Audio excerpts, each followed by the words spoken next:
Memanggang kue mangkuk dari nol cukup menantang. Setelah memasukkan semua bahan ke dalam mangkuk, kau harus mengaduk adonan selama 5 menit. Dengan satu adukan per detik, itu artinya 300 adukan. Tanpa pengaduk listrik, lenganmu pasti lelah.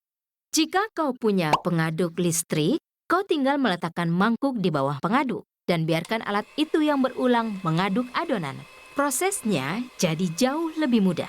Dalam pemrograman komputer, pemrogram dihadapkan dengan masalah serupa, bukan mengaduk adonan, melainkan memasukkan perintah atau instruksi yang sama berkali-kali.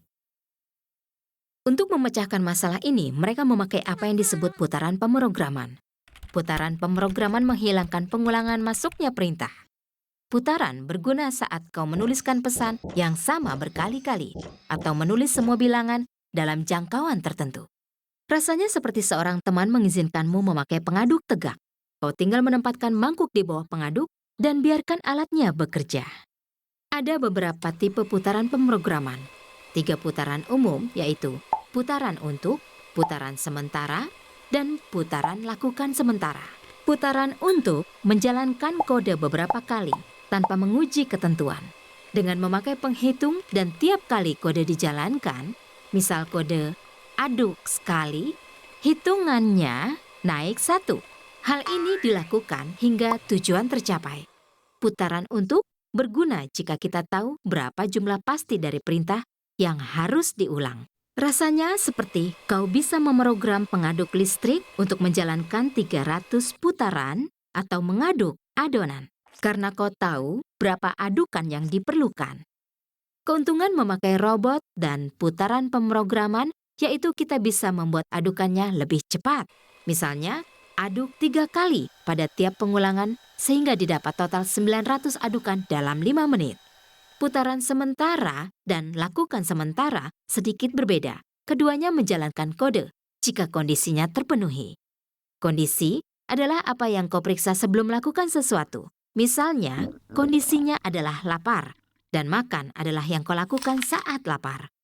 Putaran sementara akan menguji kondisi lebih dulu, lalu menjalankan perintah. Begitu kondisinya salah, putaran sementara akan berhenti berjalan. Jadi, putaran sementara hanya menjalankan perintah jika kondisinya terpenuhi. Jika kau bisa memrogram pengaduk agar terus mengaduk adonan hingga kekentalan tertentu, lalu berhenti, itu serupa dengan putaran sementara.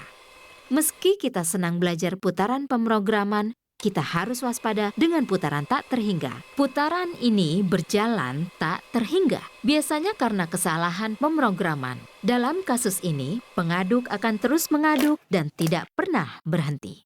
Tidak akan ada kue mangkuk yang lezat. Putaran sangat berguna dalam menulis kode, menghindari kesalahan, dan berkomunikasi dengan komputer. Putaran mengurangi jumlah baris kode yang harus ditulis dalam keseluruhan program.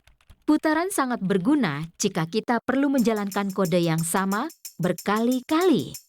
Yang harus kita lakukan hanya membuat putaran dan menulis kodenya sekali.